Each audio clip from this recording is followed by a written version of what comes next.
Well, without further ado, we'd love to hear from you all. Questions, comments, and you can direct them to either of the speakers. Yes. And if you could also announce your name and where you're from when you address your question. I'm from the Philippines. And, you know, I grew up with importance of fiscal consolidation. My fear is if you don't do that, you're going to go into more and more debts, and that is going to worsen the problem. Because if you don't really have the revenues, the only alternative is to incur more debt. Right. Well, again, if you incur gross debt that's financed by the central bank and your net debt does not increase, then you have no increased debt burden. So like the case of Japan, they have over 227% of GDP debt, but the effective debt is at least 100 points less than that because the most, or 100 points of it, 100 percentage points, is owned by the central bank, and there's no net debt burden. The interest payment on the debt comes back to the government. So in countries that can do that, now the risk, of course, of doing that is countries that are in a high inflationary environment, and they can't do that. Or, as I mentioned, low and middle income countries that if they grow faster will run into a foreign exchange reserve problem. But those are the things that you have to take care of. And we're looking at a very relatively low inflationary environment in most of the world right now. And so there is room for that kind of financing. That's the short answer. I could also say that in many cases, even if they had to borrow, if the United States wanted to borrow right now at 2.4% interest, 10-year treasuries, you could have a pretty big stimulus. You could have another $800 billion, and you'd have another, 0.7% of GDP interest burden in 2020, okay? So at these kind of interest rates, if you can borrow long term like that, you still have a lot of room for stimulus in a country like the United States. Again, it depends on the country's situation, on their debt, and what they can borrow. Obviously, there are poor countries. I didn't even mention, the case of Jamaica, where it's, over 120% of GDP debt, for example, and they just had a restructuring, and they're still screwed. I mean, they can't pay that debt. Those are cases where they need to have a restructuring. So that's another story.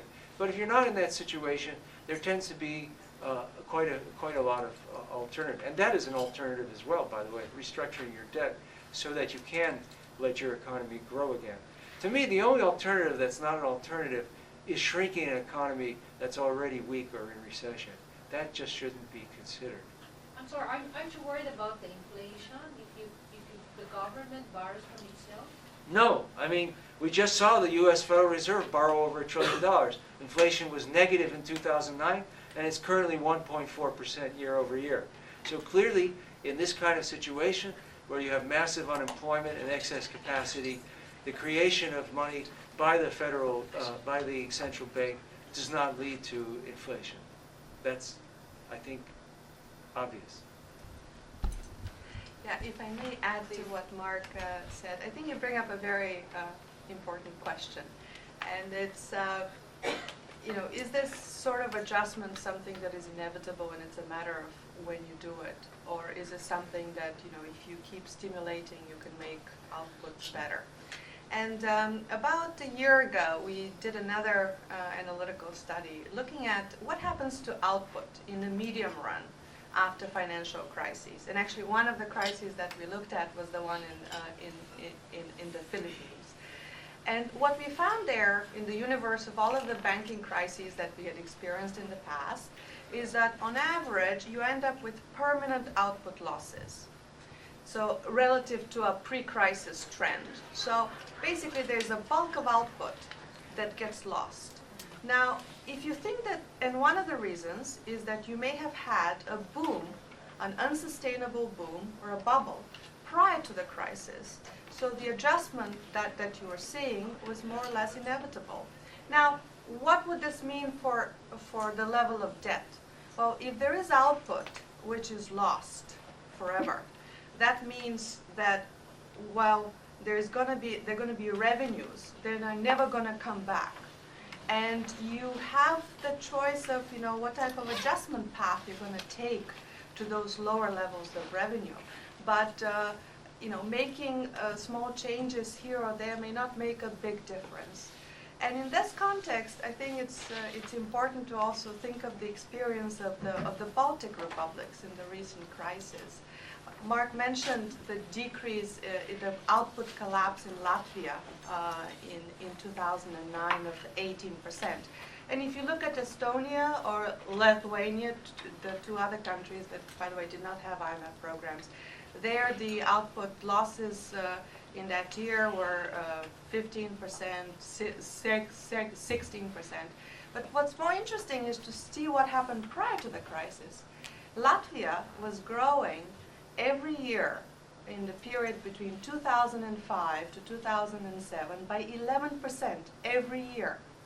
So, and I think we as well as others had drawn attention to this, and there was the type of boom, unsustainable boom, that was happening there. So unlike the other Baltics, which were growing at lower rates. So the more you go up, the more of a bubble you have, the more of a boom you have, then the more you fall. And you could say it's because of fiscal policy, but frankly, I think it's a lot more complex than that. And it's the sort of adjustment, at least part of it, should happen. Now, you can cushion it and try to make it better in order to mitigate the impact on certain parts of the society. But at the end of the day, unfortunately, when you have an unsustainable situation that has to be corrected, that has to happen one way or another. Otherwise, it's basically, we end up in a situation that you mentioned. You just end up accumulating more and more debt. Can we have a little back and forth on that? I think that you raised some important issues. I mean, we, of course, unlike the IMF, which missed both of the two biggest asset bubbles in the history of the world in their World Economic Outlook, we actually analyzed both of them well in advance of the crash. And so we're very sensitive to the idea that unsustainable bubble growth leads to recessions. I have no disagreement with that, and my colleague Dean Baker was projecting already in 2002, had explained the housing bubble in the United States and predicted that it would lead to a serious recession, as he had done prior with the stock market bubble of the late 90s. The question is, what do you do when that happens? I mean, certainly it would have been better to prevent it. But when it happens, you are not necessarily, there are always alternatives. Once the bubble bursts, that does not mean that you have to consolidate in a way, for example, in the Baltics, that protects the creditors, okay, in that bubble, which are mostly foreign banks, in the case of Latvia, for example.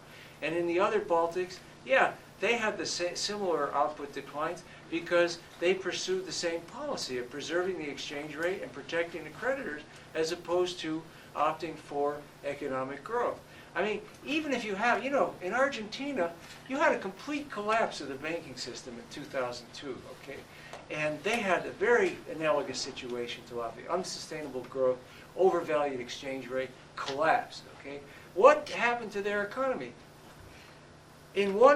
It declined for 1 quarter after the devaluation. 1 quarter, not 2.5 to going on 3 years. 1 quarter, and then it grew at a rate immediately after that of 63% cumulatively over 6 years. Okay, so they had their unsustainable growth, their unsustainable exchange rate. They had their collapse, and then they immediately embarked on a policy that would get their economy back to where it was in 3 years, not 10, as these economies are projected by the WEO to reach their pre-bubble, their pre-crisis growth. So there are always alternatives to policy. In the case of Argentina, they had to default to a lot of foreign creditors. Well, that's better than putting your economy through the ringer for a decade and having 20% unemployment, which is what they had during the recession. So that's why I understand your point that bubble growth leads to recession, for me, it does not follow from there that you have to take that punishment indefinitely rather than getting yourself on a sustained growth path as fast as possible. I want to get Petya, did you want to respond at all? Just a small point. I'm just enjoying this a lot. So Okay. let me just mention Me too. something. One thing that I think we should keep in mind is the national pride and what the authorities want in these situations. And this brings me to the issue of the Baltics and the currency boards and the fixed exchange rates. Actually, the same in my home country, Bulgaria, the currency board there.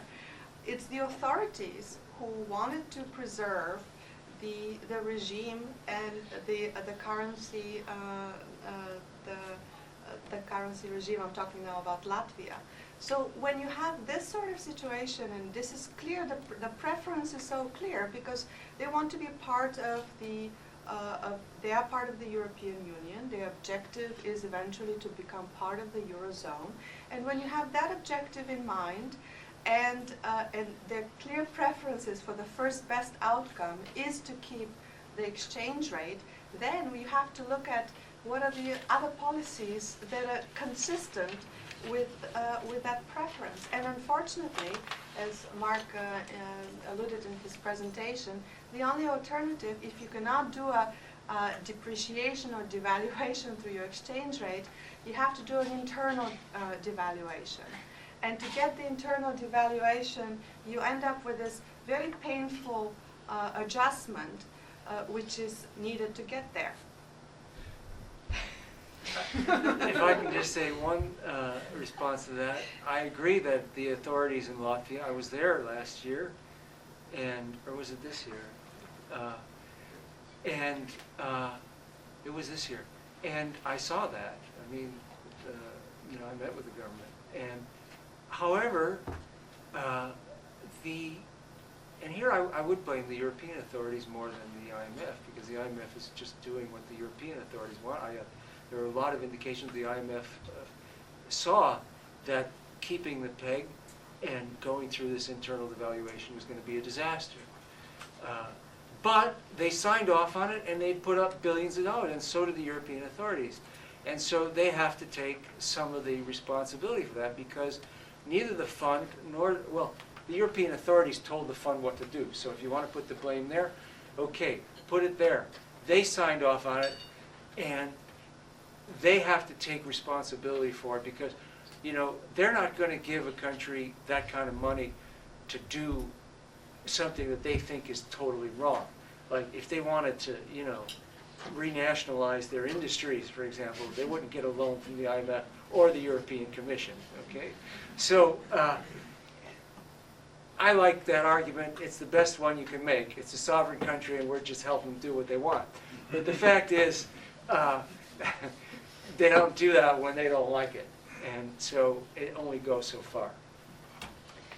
I think you were the first question I saw. Jan Schick, I'm a member of Parliament from Germany for the Green Party, and I'm not really convinced on both decisions because the distributional factor is missing. In Greece, for example, it's not only about consolidation. I think it's very important in Greece because there is a lack of a revenue service. They always not collect taxes from the rich people on property, and there are privileges in the public sector that lead to a malfunctioning of the whole public sector. And if you don't consolidate, and if you just keep on going debt financing along public structure, I don't think that will lead to anywhere. So you need to consolidate, but the question is, who pays? And the interesting thing is you need a certain internal devaluation in order to gain competitivity for Greek products within the Eurozone, and that will be a heavy burden on the workforce. But then the fiscal consolidation has to be on the rich part of the country. And there is where I don't understand the policy of the IMF. You want to stimulate the economy with internal demand. Well, when you do that and you cut entitlements and you cut for the poorer part of the population, you will not have internal demand. So the question that I want to ask is, how does it, your position relate to the distributional factor? Is it not important to redistribute wealth in the countries in order to stimulate demand, and in order to have a path of consolidation that is viable for the country and includes both fiscal consolidation and a certain way out of the crisis by stimulating internal demand? Sean, if you want to take that first. Go ahead. Go ahead. Sure. No, you're definitely bringing up an important point there, which is the distributional aspect.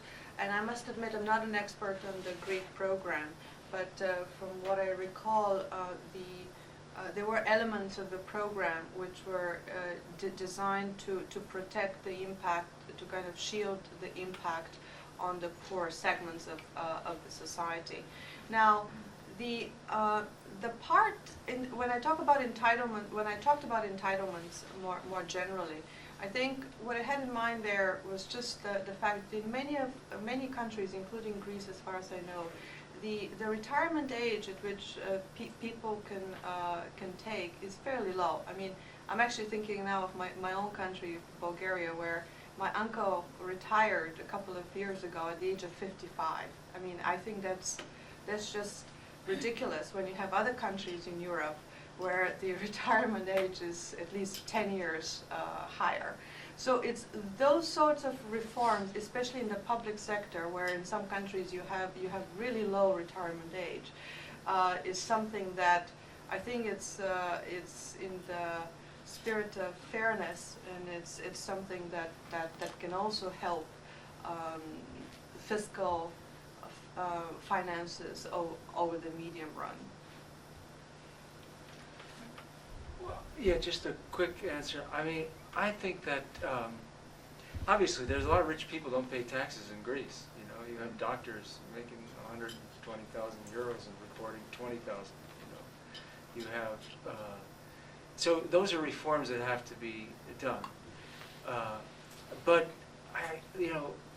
the main priority should be the first. Make sure the economy is growing. Maybe you could call it a question of sequencing. What do you do first? I would say first you make sure the economy grows, and then you phase in those things over time. I mean, look at the United States. We're not going to have any tax increases, for a while.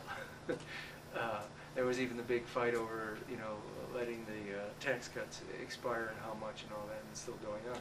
So the idea is that you don't have that kind of fiscal consolidation during a recession. And you don't have to. I mean, they're being pushed deeper into recession. It's going to shrink. Economy's going to shrink 4% this year, right? And when this crisis started, it wasn't barely even contracting at all. And so this does not make sense. Why? The Eurozone has $1 trillion fund now.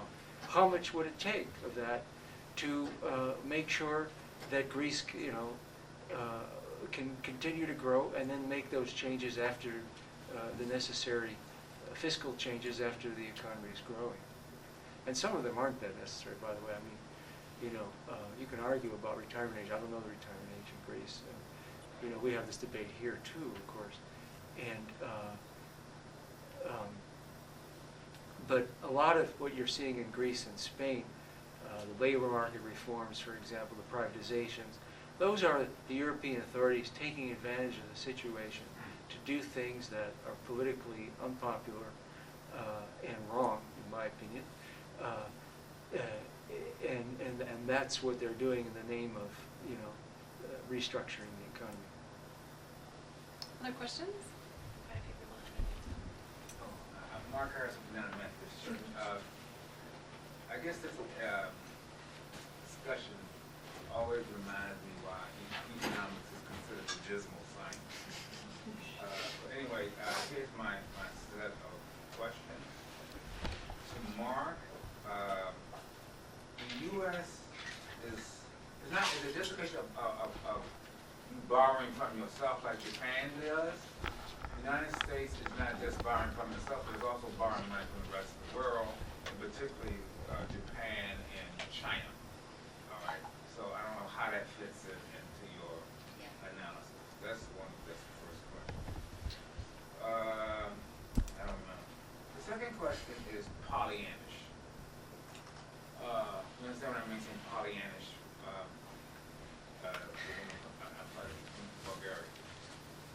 been this view is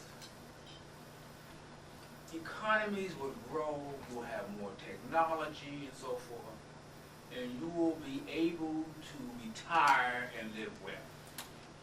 And the idea that you are to work forever, it seems, is what you kind of say. You know, like when France went from retiring at 65 back to 60, and now they're talking about 62, there was also this thought that with all this technology of a country like the United States, all the work that people do in this country, we should be able to retire.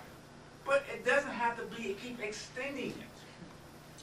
You know, and that was true for the rest of the world. And that probably sounds what I call polyandrous today. You know, we're asking people to work forever. You spend 18 years in school, then you go to graduate school, you get to go to graduate school. Then you want people to work 40, 50 years and so forth. I mean, that's what I'm trying to get at here. Right? Where is, after all this technology, this development, this resources of the world, can you retire and live a graceful life and not work a long time? What's wrong with retiring at 60? Is it really that bad? Should we want that?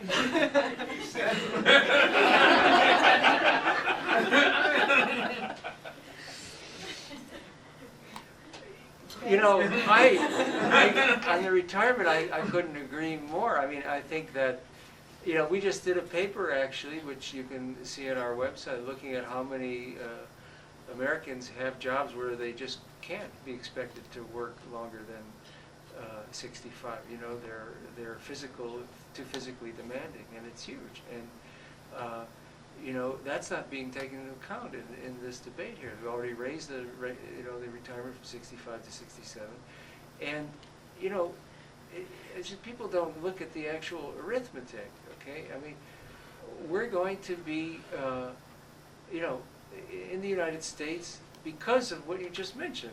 You know, you call it technology, but basically we're talking about productivity. Okay, because of productivity. If you look at the Social Security trustees' projections 30 years out, we have enormously higher living standards.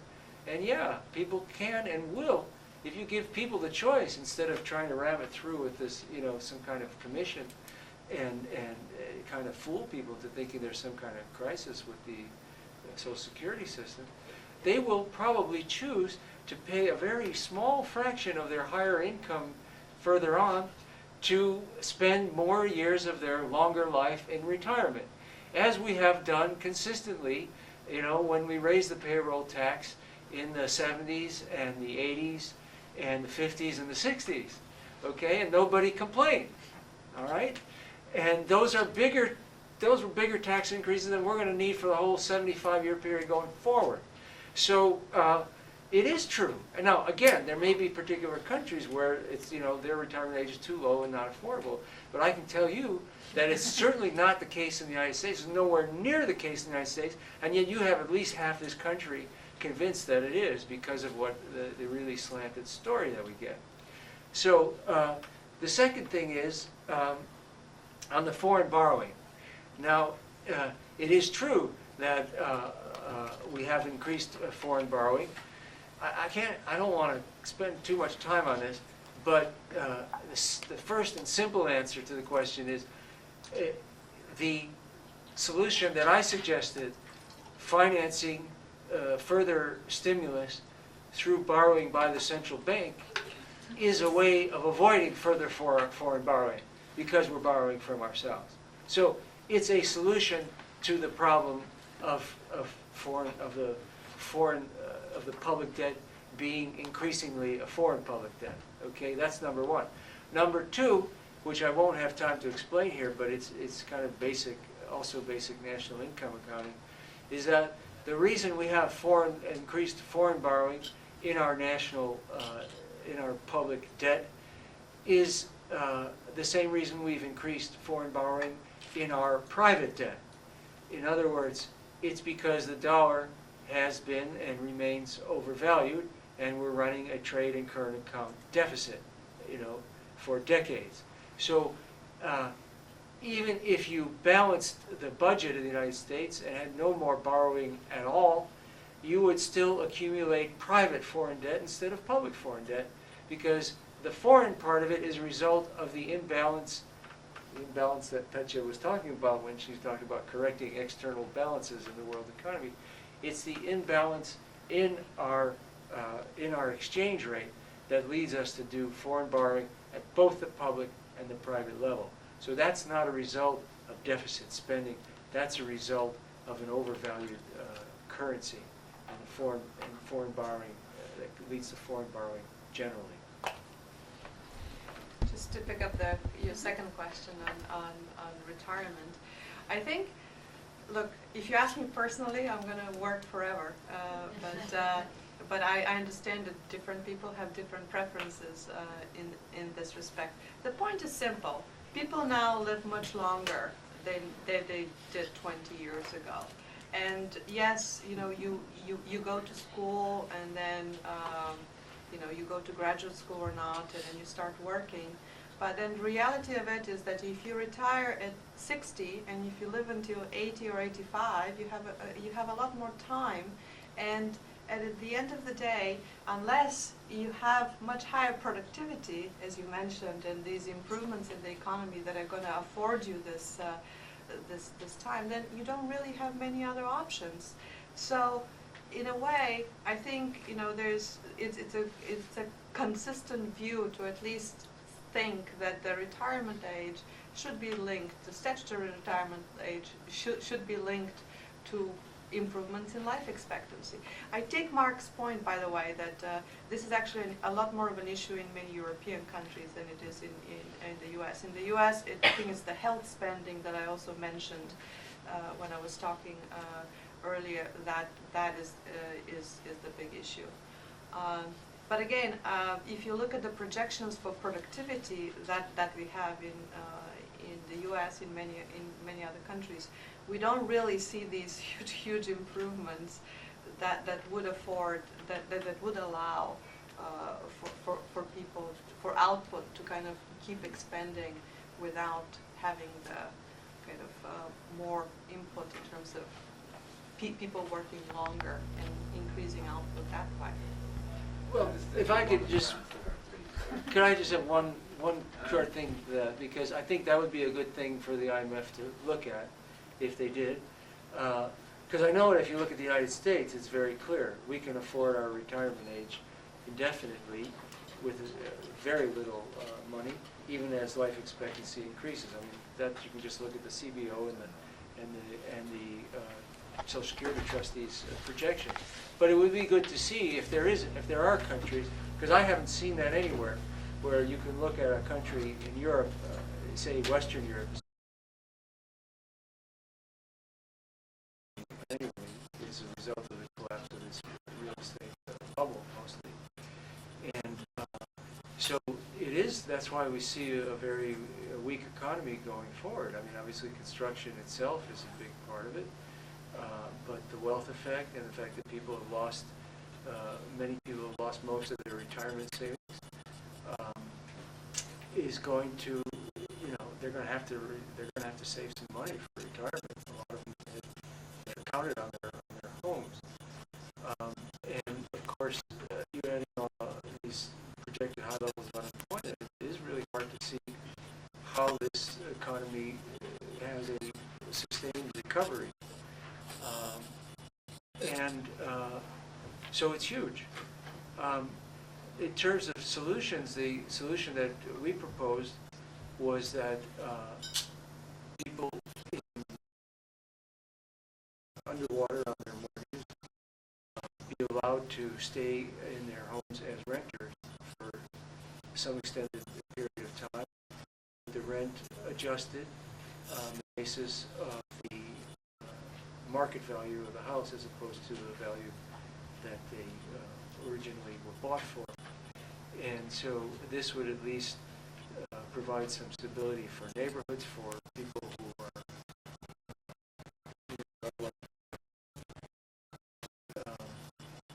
and it's something that doesn't require any support from the government either. So this would be a way of forcing the banks to absorb some of these losses in the bubble inflated homes.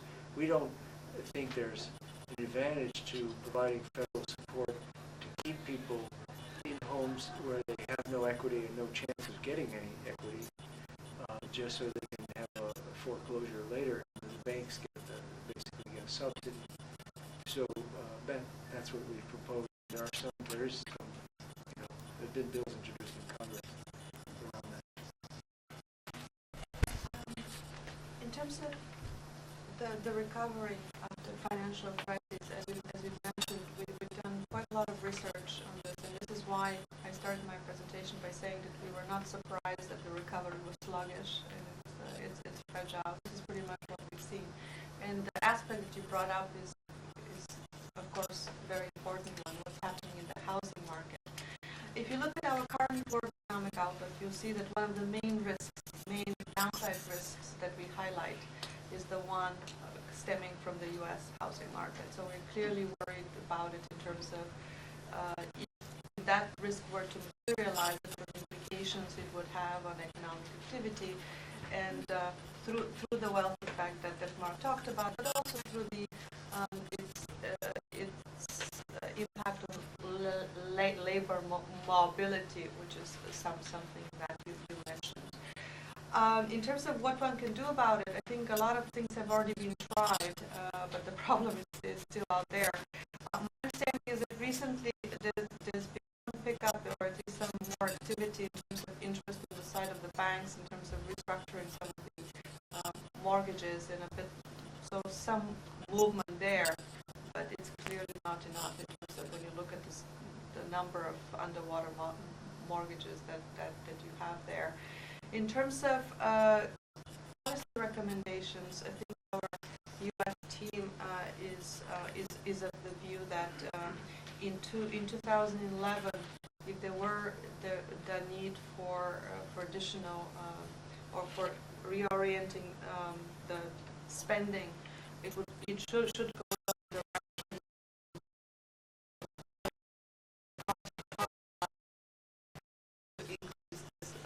labor mobility.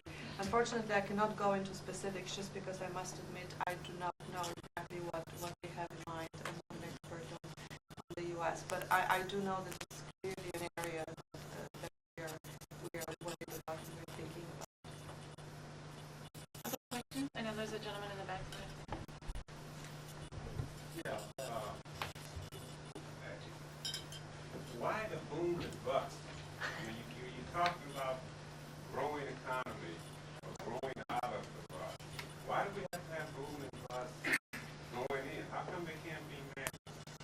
Take the last and Spiegel Act. What happened before that? They got rid of it. And it's no accident about what happened. It happened in the 20s and 30s. They got rid of it. It happened again going in the 90s and the 2000s. So why the cyclical boom and bust? How come there can't be a managed process or managed economy where you take some of the leverage of the risk out of what's allowed for these people to take? I mean, the risk and the amount of leverage are enormous. All the numbers that have been kicked around represent that, but I don't hear any remedy going to the fact that these people have to be regulated, or there has to be some type of management in place to deal with it. What do you think of that? Well, we have been speaking to that for the last 10 years a lot, and as I said, my colleague Dean Baker has written a lot about first the stock market bubble, and then the housing bubble. And when the IMF talks about, and maybe you can address it, but when they talk about systemic risk and having to do something about systemic risk, I mean, what better example of is there of systemic risk than an $8 or $10 trillion bubble? Why does it continue? Well, we haven't had the next one yet, but I mean, it continues. I mean, in our opinion, and you can see this, it happened because the people who were supposed to be in charge were asleep at the wheel. I mean, including Ben Bernanke and Alan Greenspan. I mean, they should have been able to see what we saw. They have a lot more staff, economists, and you could see this. It wasn't rocket science. When you have a 100-year trend of home prices being basically flat, adjusted for inflation, and all of a sudden it goes like that. I mean, but they didn't do it, and so I think that's where the real responsibility lies.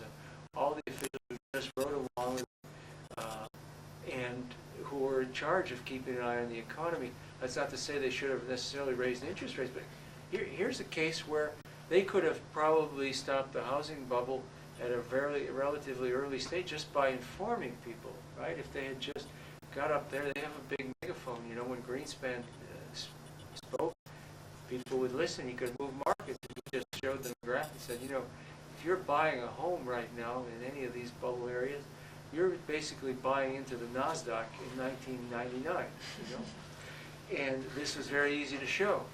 And why didn't he do that? That's the question, but, that's the problem.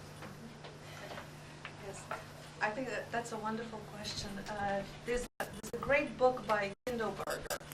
You may have seen it. It's basically the history of bubbles throughout, the first one is the tulip prices in Holland. And I love that book. And one thing that you learn is that bubbles always have a way of evolving, and it's always a slightly different bubble. We had the equity price bubble in the late 90s. Then we had the housing one here, but I think the part that was also difficult to at least predict was its impact on the financial system in terms of how it spread throughout the world.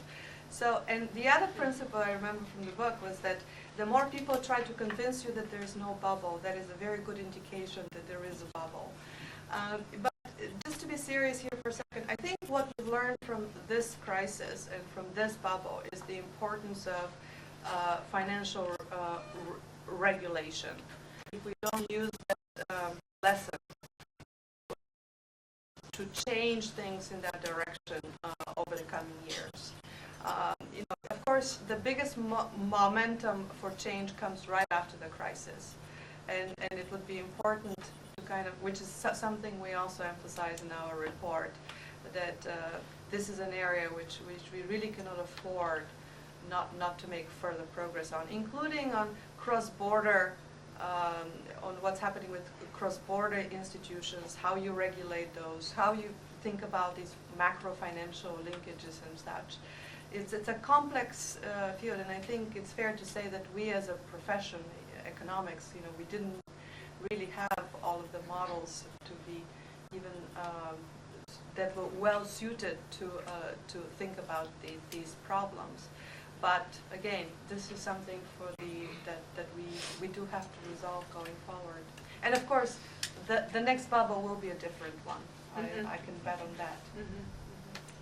I want to just bring it back to our earlier discussion because it seems like that the panelists share a lot of analysis about where things are at, and that a lot of the root of the differences between CEPR and the IMS perspective come about from the policy recommendations. And I don't know if you all want to ask any questions of each other as well, because I think that's when some of the differences in perspectives came out a little bit. If either of you wanted to ask questions, to give you the chance. Well, yeah, I am curious of why the fund hasn't, when they talk about systemic risk, why wouldn't they say something about bubbles, since we've had now 2 recessions in the United States and 1 world recession that were caused by the bursting of a huge asset bubble. So why wouldn't the fund try to analyze that a little more and pose that as a problem of systemic risk aside from, bank capital adequacy ratios and the other things that it is looking at? This is actually one area which I could more broadly characterize as understanding the linkages and the interaction between the financial side and the macroeconomic side. And this is definitely one area where we've stepped up work over the last couple of years. And there are a number of projects going on right now at the fund. as a minor contribution, about a year ago, we actually had a chapter in the World Economic Outlook looking at the implications of having these asset price booms and such on monetary policy, what monetary policy can do. But I mean, I think you're bringing up a much broader question. All I can say is that I think this is definitely a very good topic, very important topic, and we are doing work on this. Yes, I'm wondering, in terms of your recommendation for, the way I understood your presentation is that you're arguing for, instead of fiscal consolidation, a fiscal loosening in some of the crisis countries. So I'm a little bit unsure how to take that when I think about why some of these countries are undertaking consolidation. In many cases, it's just they cannot even place their government bonds with anybody. Nobody's willing to take them. So, and you have bond rates. I mean, you have government bond rates in Greece that are, you know, multiples of the ones that are in the U.S. So, how do you solve? I mean, what exactly do you propose? Also keeping in mind the constraint that the ECB is prohibited by law, if I remember correctly, to actually do the type of financing which you mentioned in your presentation. Well, I'm not sure if they really are prohibited. I mean, they have gotten around that, you know, in the last year or so by buying various government's bonds in the secondary market.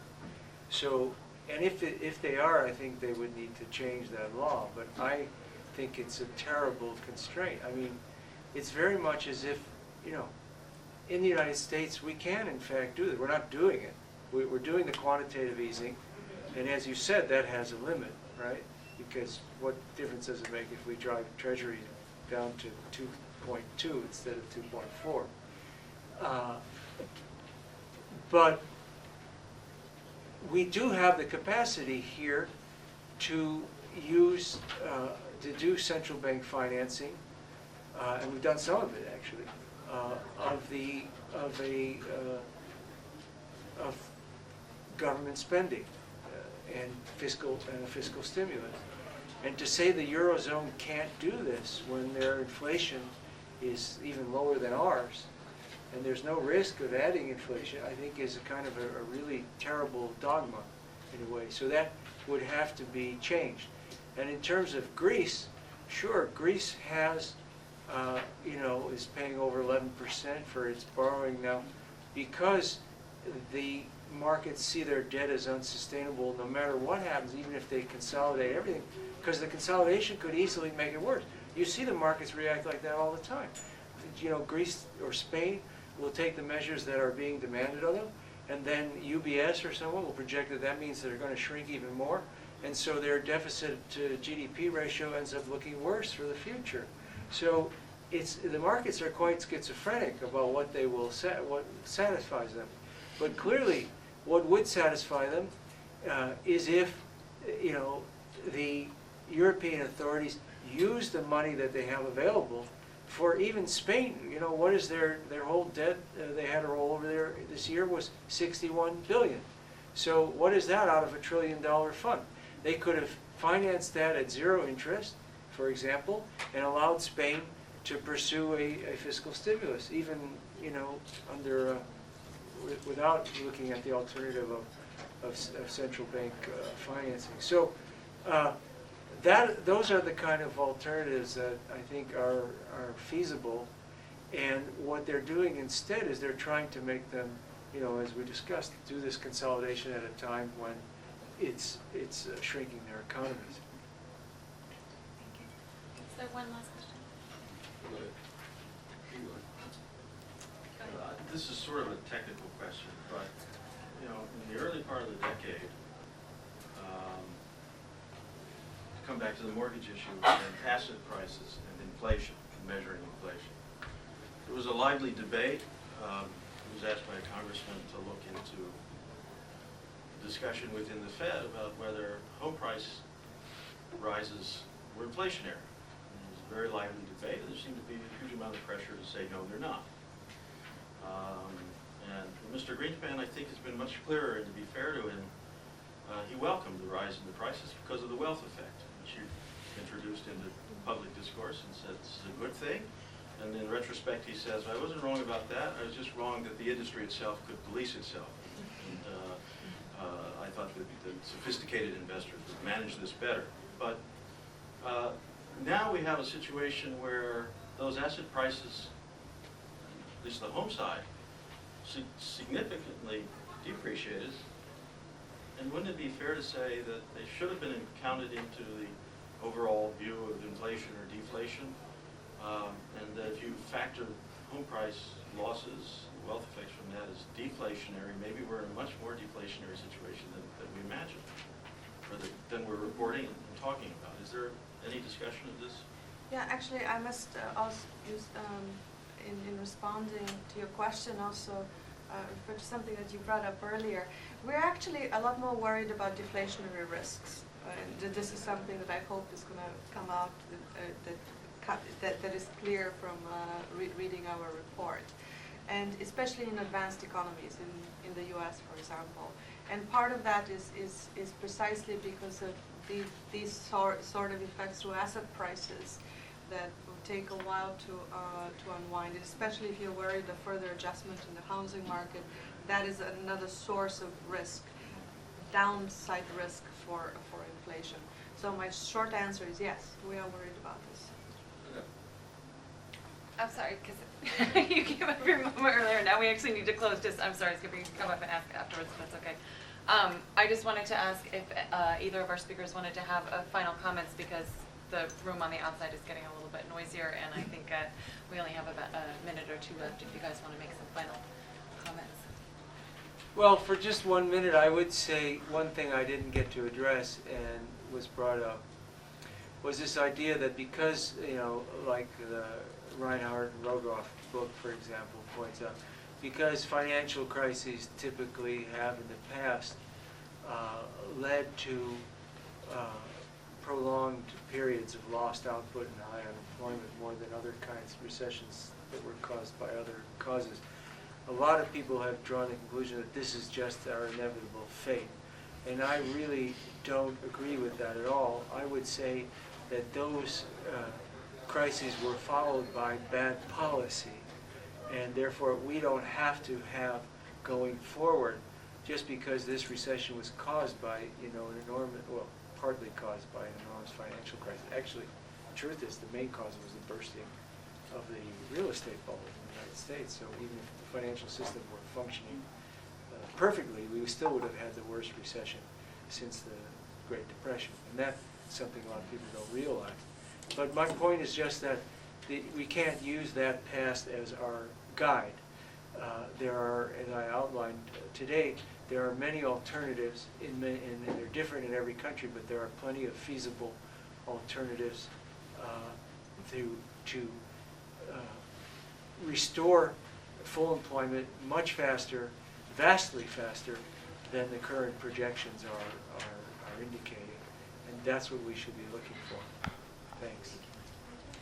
And I think it's great we can actually end on a note of agreement here.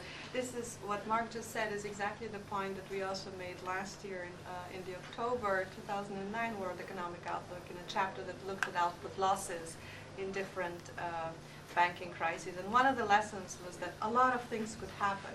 And in some of the cases, you don't actually have those losses. And what matters is the initial conditions and the type of policies that were implemented in the period following the crisis.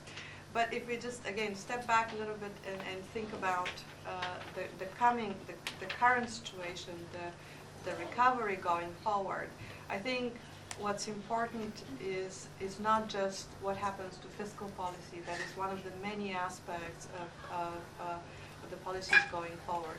What's really important is to get these two rebalancing acts completed, or to get them going as fast as possible. Because without the external rebalancing, if emerging economies don't boost their domestic growth, and if they don't grow sufficiently fast, that is going to make it's much more difficult for advanced economies to go ahead and do their fiscal consolidation. On the other hand, if advanced economies don't run into big trouble in terms of implementing their reforms and their growth rate is very low, that is of course going to affect emerging markets. So what's really needed going forward is a type of policies that it's very hard to characterize and to put in a nice box and say it's this. In many cases, different countries have to do different things. And only if they all do them together, then we could expect the type of recovery that we all want to see, which is a strong one and a sustainable one and a balanced one, rather than the type of recovery we're seeing now. Thank you. I'd very much like to thank Petya Koeva Brooks for being here with us today and the IMF for this debate. On behalf of CEPR, you know, we have been for a long time very critical of many IMF policies, and I think for us it's actually really important to sit in a room together and have a real debate about the issues. We're talking about, you know, the biggest possible scenario of what's going to happen with macroeconomic policy going forward, and we think it's important just to hear these views right next to each other so that people like you and the rest of the folks who will be able to see this video of this on our website in the future can make these decisions for themselves about how to move forward. So we thank you very much, and thank you to Mark, and thank you all for coming today.